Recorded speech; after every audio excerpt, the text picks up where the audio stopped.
오늘도 예배드리는 우리 모든 하나님의 자녀들에게 하나님의 말씀을 통한 위로와 은혜가 충만하게 임하시기를 간절히 바랍니다. 우리 인생에 두 가지 모습이 있다라고 생각이 됩니다. 하나는 행복, 또 기쁨, 또 안정, 이런 밝은 면이 하나가 있고, 또 하나는 좀 어두운 면이라고 할까요?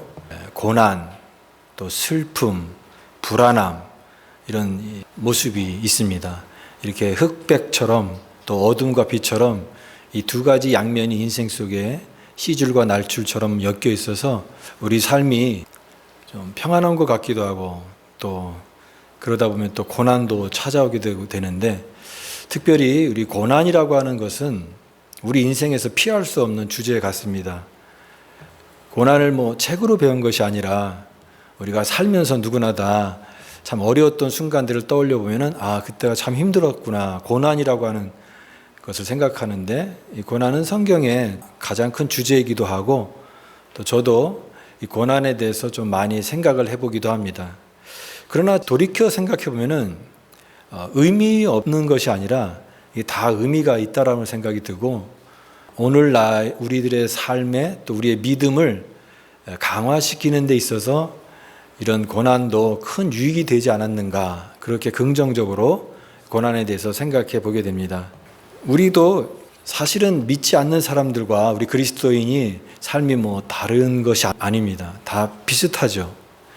그러나 단 한 가지 차이가 있다라고 한다면 우리 그리스도인에게는 믿음이라는 게 있죠. 그 믿음이 엄청난 차이를 만들어냅니다. 특별히 고난이 있을 때, 인생의 어려운 순간 속에 이 믿음을 통하여 그 고난을 극복할 수 있고 이겨나갈 수 있는 것입니다. 그래서 오늘 말씀에 영적 교훈을 같이 여러분들과 같이 나누기 원합니다. 오늘 이 마가복음 4장 말씀을 통해서 우리에게 주시는 귀한 교훈 중에 하나는, 주님을 모시고 가는 길이 안전한 길이긴 하지만 그 길에도 고난이 있을 수 있다라고 하는 것입니다. 주님과 함께하는 길이고, 또 주님이 함께 나와 동행하지만 그 속에서도 고난의 파도가, 풍랑이 일어날 수 있다라고 하는 것이죠. 오늘 본문 말씀을 보면은 이제 예수님께서 가버나움이라고 하는 지역에서 사역을 많이 하셨는데, 그 가버나움 지역을 떠나서 이제 거라사라고 하는 그런 지역으로 이동하시는 겁니다.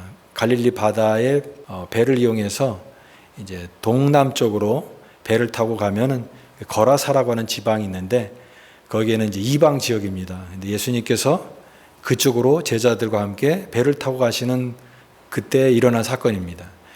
예수님의 그 3대 사역이라고 하는 것이 있습니다. 예수님의 3대 사역은 하나님 나라를 선포하는 선포, 그 다음에 가르치는 사역, 그 다음에 세 번째는 치유 사역입니다.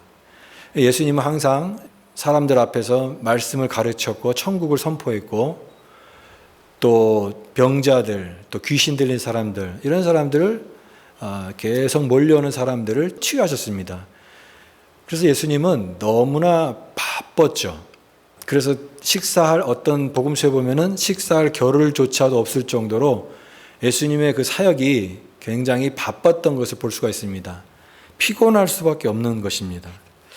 오늘 그래서 예수님께서 이제 계속 몰려드는 사람을 계속 일일이 다 상대할 수 없었기 때문에 조금 그들과 거리를 두고 좀 예수님께서 충전을 위해서 쉬시기도 하고, 또 그 다음에 두 번째는 이 거라사라고 하는 이방 지역에, 거기에도 복음을 선포해야 되기 때문에 그곳에 가시기 위해서 이제 배를 타고 가버나움에서 떠나서 이동하시는 것이었습니다. 우리가 잘 아는 본문이지만 여기에서 중요한 게 뭐냐면, 그 배에 주님이 함께 제자들과 같이 가셨다는 것입니다. 함께 계셨다. 그러면 주님이 그 배에 계셨다라고 하는 것은 일단 안전에 대한 확보가 되잖아요. 왜냐하면 주님이 계시는데 이 배가 무슨 큰 일이 생기겠느냐 생각할 수 있고, 이거야말로 가장 안전한 그런 항해가 될 것이다라고 누구나 다 예상할 수 있는데, 그런데 그 배에 풍랑을 만나게 됐다라고 하는 것입니다. 가장 안전한 길 같은데 이게 위기가 찾아올 수 있다라고 하는 것이죠.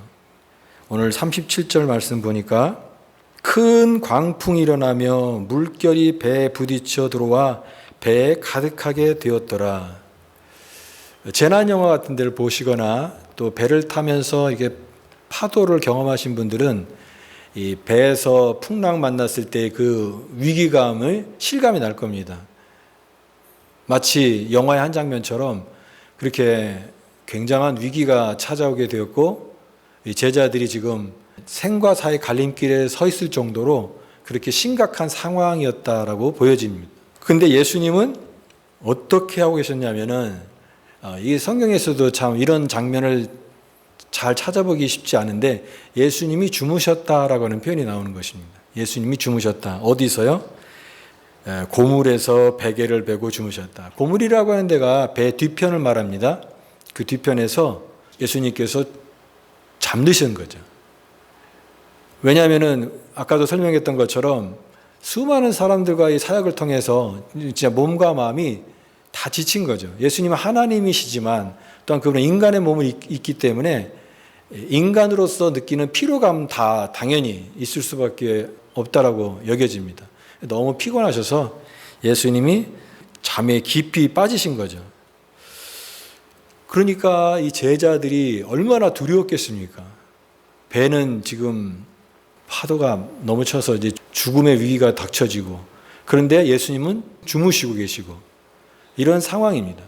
근데 우리가 이 장면만 생각해 보면 우리가 너무 잘 아는 내용이지만 그냥 어떤 큰 재난을 겪은 그런 내용 같이 여겨지는데 우리가 성경을 볼 때에 그런 표면적인 것보다는 여기에 담겨 있는 영적인 의미가 있다라고 생각이 됩니다. 물론 모든 성경을 볼 때, 본문을 볼 때마다 여기에 영적인 의미가 있으니까 그 영적인 의미를 찾아야겠다라고 하면 잘못 해석할 수가 있는데 오늘 본문에서는 그런 영적 해석이 필요한 본문이다라고 생각이 됩니다. 왜 그러냐면 그 근거가 예수님께서 이후에 바람과 바다를 꾸짖는 행동을 하십니다.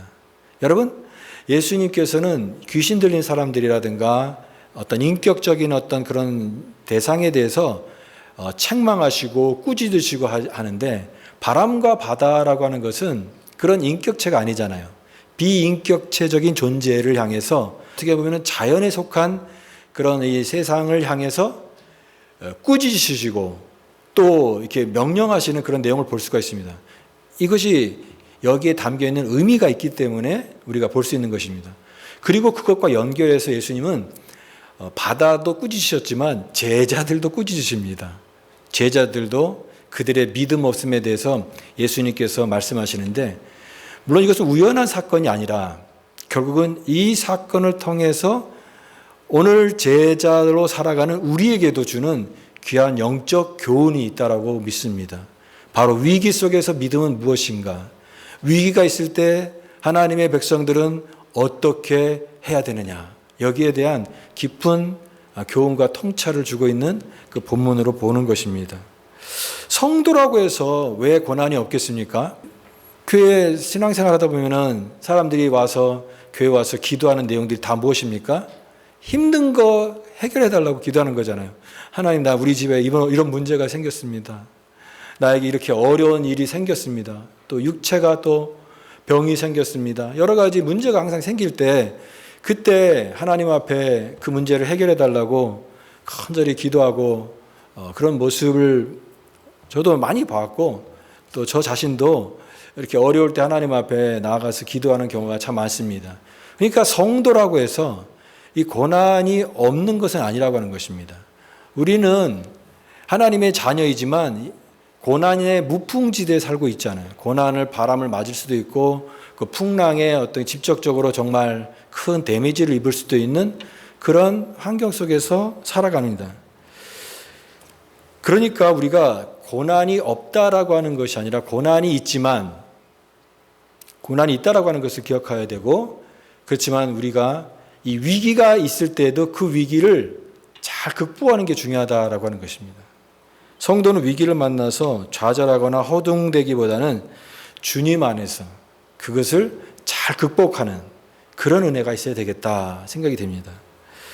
그런데 오늘 중요한 것은 이 위기를 만났을 때 내 모습을 볼 수 있다라고 하는 것입니다.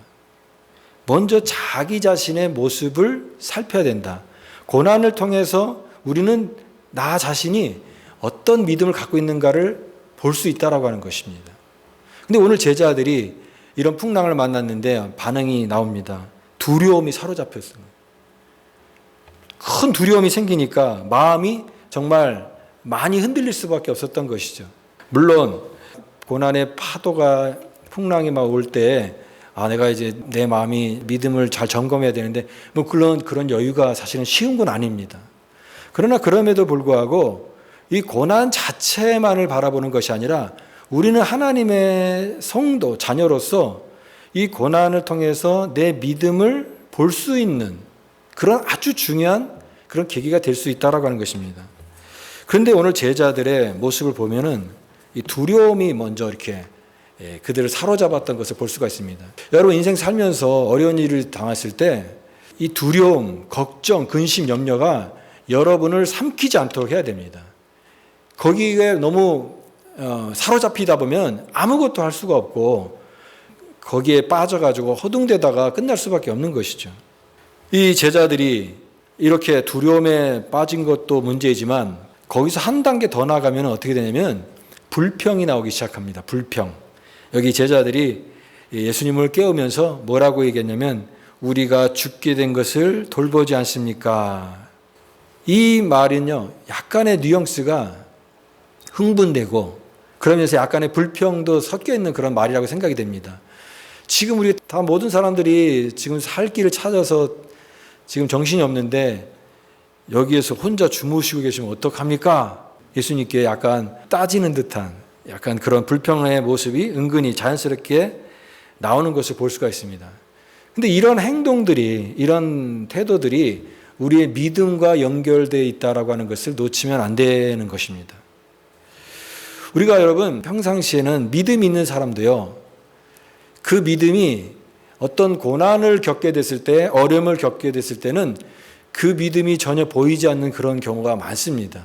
나는 믿음이 굉장히 좋은 사람인데 막상 우리 집에 이런 어려운 일이 생기고 나한테 힘든 일이 갑자기 뭐 병이 생겼다든가 뭐 재정적인 어려움이 생겼다든가 자녀들이 뭐 문제가 생겼다든가 했을 때는 내가 믿는 사람이라고 하는 것을 전혀 생각하지 못하고 막 허둥대고 걱정하고 두려움에 사로잡히고 그냥 믿지 않는 사람과 별반 다를 바 없이 그렇게 행동하고 생각하고 말하는 우리의 모습을 발견하면서 때로는 놀라기도 합니다. 내가 믿음이 없구나 라고 하는 것이죠.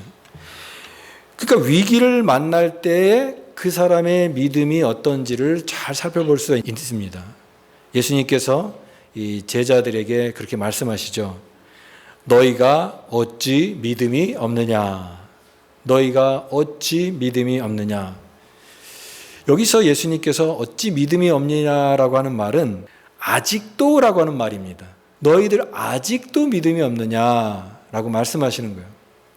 제자들은 예수님을 늘 따라다니고 예수님의 하시는 사역들을 보고 또 예수님의 말씀을 통해서 정말 믿음이 있었잖아요. 그걸 경험했잖아요. 은혜를 다 누렸잖아요. 그런데 예수님이 이런 풍랑이 있는 이 상황 속에서 제자들의 모습은 아직도라고 하는 것이죠. 아직도 믿음이 없느냐.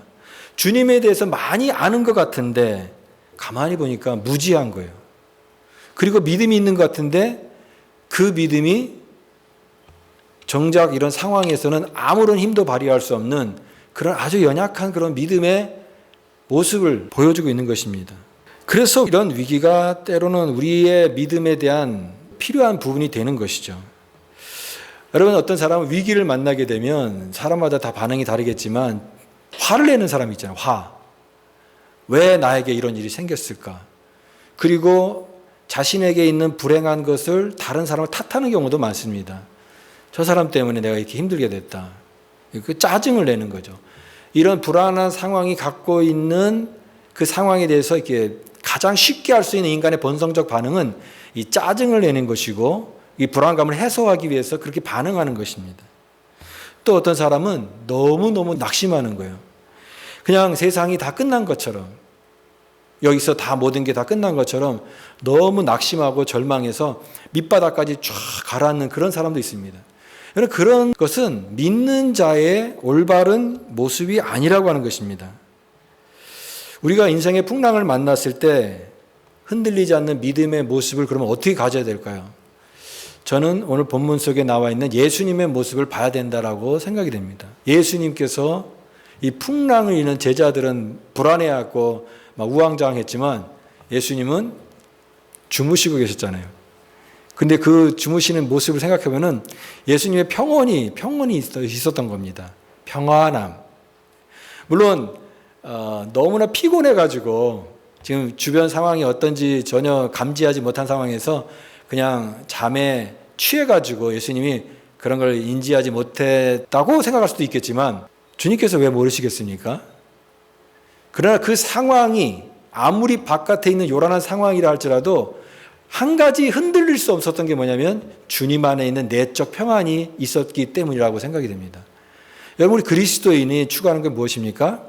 평안이죠, 평안. 근데 그 평안이라고 하는 것은 환경에 따라서 내가 모든 게 좋았을 때는 평안하고 조금 흐트러지거나 어려움이 생기면은 그 평안이 와장창 깨지는 그런 평안을 말하는 게 아니죠. 어떠한 상황이든지 모든 상황에서 흔들리지 않는 그 평안을 말합니다. 주님 안에 그런 평안이 있었다고 하는 거예요. 평안하게 곤히 주무시는 이 충만한 그리스도인의 특징을 예수님의 모습에서 우리가 발견할 수 있다라고 하는 것입니다. 사도행전에 보면은 베드로가 이제 복음을 전하다가 감옥에 갇히게 됐어요. 이제 감옥에서 완전히 묶여가지고 내일 이제 끌려나가면 정말 처형이 될 수도 있는 그런 급박한 상황인데 베드로가 그 밤에 잠이 들었습니다. 여러분 어떻게 생각이 듭니까? 내일 죽을지도 모르는데 그 감옥에서 잠이 오겠습니까? 근데 베드로는 너무 잘 잔 거예요. 깊이. 천사가 옆구리를 쳐서 깨울 정도로 참 깊이 잠들었습니다. 이게 뭘 말합니까? 어떤 상황의 두려움이 그를 사로잡은 게 아니라 그 안에 있는 이 복음의 담대함과 이 내적 평안을 깨트릴 수 없는 그 평안이 베드로에게 있었기 때문에 베드로가 그 상황에서도 잠을 잘 수 있었던 것이죠. 이와 같이 마찬가지로 여러분, 우리 그리스도인은 어떠한 인생의 풍랑 속에도 이 내적 평안을 가지고 있다고 한다면 우리는 그 안에서 흔들리지 않고 그 풍랑 속에서도 잠잠할 수 있는 것입니다. 이게 내적인 평안이에요. 주님 분명히 말씀하셨잖아요. 우리가 저편으로 건너가자. 주님의 뜻이에요. 배를 타고 저편으로 건너가는 게 주님의 뜻이고 주님의 분명한 의지예요. 그렇다고 한다면 아무리 중간에 풍랑이 일어나고 어떠한 무슨 변수가 생긴다 할지라도 주님의 뜻과 말씀이 분명히 있기 때문에 결국은 그 저편으로 가게 될 것을 만약에 믿는다고 한다면 뭐가 두렵겠냐라고 하는 것입니다. 뭐가 문제가 되냐? 뭐가 방해가 될 수 있겠냐라고 하는 것입니다. 여기에 우리의 믿음이 있다라고 하는 것입니다. 여러분, 우리가 인생 살면서 때로는 두려움과 걱정과 염려가 사로잡힐 때마다 우리가 기억해야 될 것은 우리 성도는 하나님의 그 사명이 있는 성도는 결코 실패하지 않게 된다라고 하는 것입니다. 사도 바울이 사도행전에 보면은 유라굴로 광풍을 만났을 때 다 죽게 된 그런 상황이었는데 그때에 사도 바울이 확신을 가졌던 게 뭐냐면 바울아 두려워하지 말라 내가 가이사 앞에 서야 하겠고라고 하는 주님의 음성이었습니다. 가이사 앞에 선다라고 하는 것은 로마에 가게 된다라고 하는 거잖아요. 지금 지중해에 있는 그 유라굴로 광풍에서 다 절망이 없는 죽음의 상태이지만 너는 가이사 앞에 서야겠고 우리가 생각해야 될 것은 사명자는 하나님의 보호하신다라고 하는 것입니다. 우리의 사명이 끝나기 전까지 하나님께서 그 사명을 이루어 가시기 때문에 너는 분명히 가이사 앞에 서야 하리라. 오늘 하나님의 거룩한 백성들로서 하나님의 뜻을 내가 품고 살아간다고 한다면 물론 과정이 힘들고 과정에 풍랑이 있고 어려움이 있다 할지라도 하나님께서 그 사명자의 삶을 다루시고 그 사명자의 삶을 인도하시고 붙잡으셔서 하나님의 뜻을 분명히 이루게 되는 것입니다. 그러므로 여러분이 인생에 어려움이 있고 고난의 파도가 온다 할지라도 그것 때문에 너무 낙심하지 말기를 바랍니다. 오히려 근심 걱정 염려로 잠을 뒤척이는 그런 모습이 되지 마시고 주님의 평안이 깨지지 않도록 하나님, 그 풍랑 속에서 잠을 자셨던 주님처럼 또 그 감옥에서 잠을 잤던 이 베드로처럼 하나님 내적 평안을, 깨질 수 없는 하나님의 평안을 나에게 허락하셔서 이 인생의 풍랑 속에서도 흔들리지 않는 믿음을 갖게 하여 주옵소서. 그렇게 기도할 수 있는 저와 여러분 될 수 있기를 바랍니다. 이것이 바로 하나님의 백성들의 모습인 것이죠. 이제 주님이 바다를 꾸짖으십니다. 바다를 말씀으로 잠잠하라 명령하십니다. 39절 말씀. 39절 말씀 같이 한번 읽어볼까요?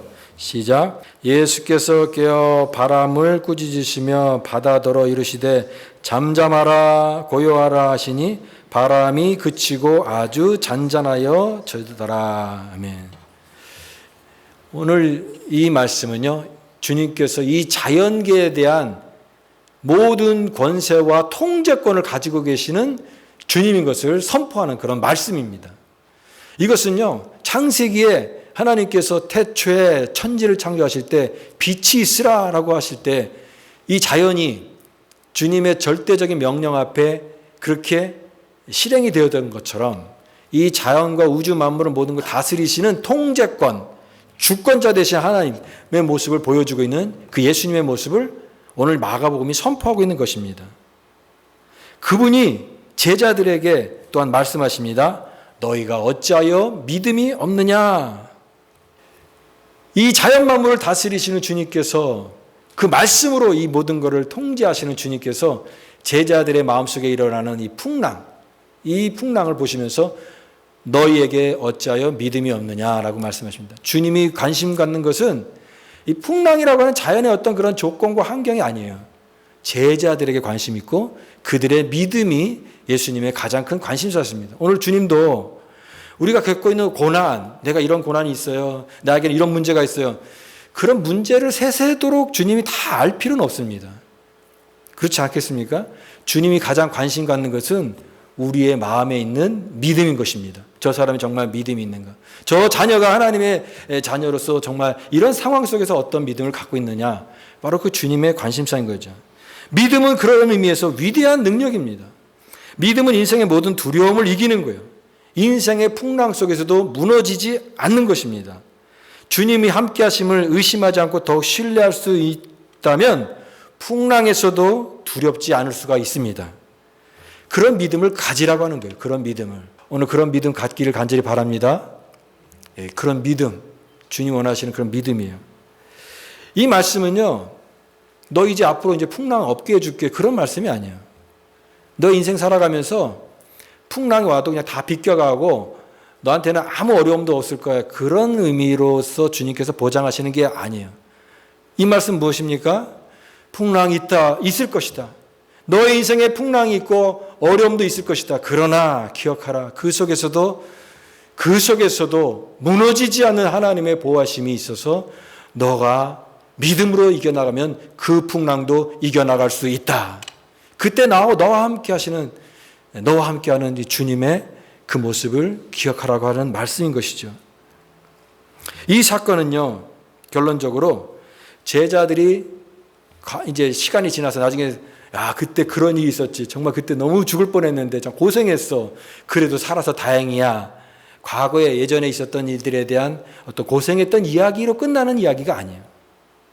이 고생한 이야기가 아니라 이것은 주님을 다시 새롭게 발견하는 이야기입니다. 풍랑이 때 제자들이 예수님 깨울 때 뭐라고 얘기해요? 선생님 그러잖아요. 선생님. 제자들에게는 아직도 예수님이 선생님이었던 거예요. 그냥 자기 자신들에게 어떤 지혜로운 하나님의 말씀을 가르치고 율법을 가르치고 어떤 특별한 어떤 능력으로 권위 있게 하시는 그런 선생님이었지. 그분이 정말 하나님의 아들이고 이 우주의 주인이신 절대적인 능력을 가지신 그분인 것은 몰랐던 겁니다. 그래서 이 풍랑을 통해서 그들의 제자들이 발견했던 것은 주님에 대한 새로운 시야가 확 열리게 된 거예요. 이 사건을 통해서. 이게 이 사건의 가장 중요한 의미인 것입니다. 그 결론이 41절 말씀이죠. 41절 말씀을 읽고 우리 마치려고 합니다. 41절 말씀을 같이 읽겠습니다. 시작. 그들이 심히 두려워하여 서로 말하되 그가 누구이기에 바람과 바다도 순종하는가 하였더라. 그가 누구이기에 바람과 바다도 순종하는가. 그동안 그 자신들이 알았던 그 예수님을 새롭게 발견하는 은혜가 있었어요. 여러분, 우리 그리스도인들은요, 평온할 때보다도 때로는 이러한 인생의 풍랑을 통해서 배우는 게 더 많다라고 생각이 듭니다. 그리고 가장 큰 배움은 뭐냐면 그 속에서 주님을 새롭게 발견하는 것이에요.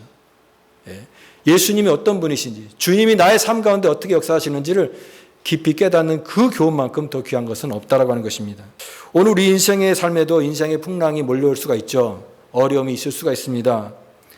그러나 오늘 이 말씀을 우리 기억하면서 그 힘든 풍랑이 온다 할지라도 동행의 약속을 붙드는 자는 인생의 풍랑도 지나갈 수 있다.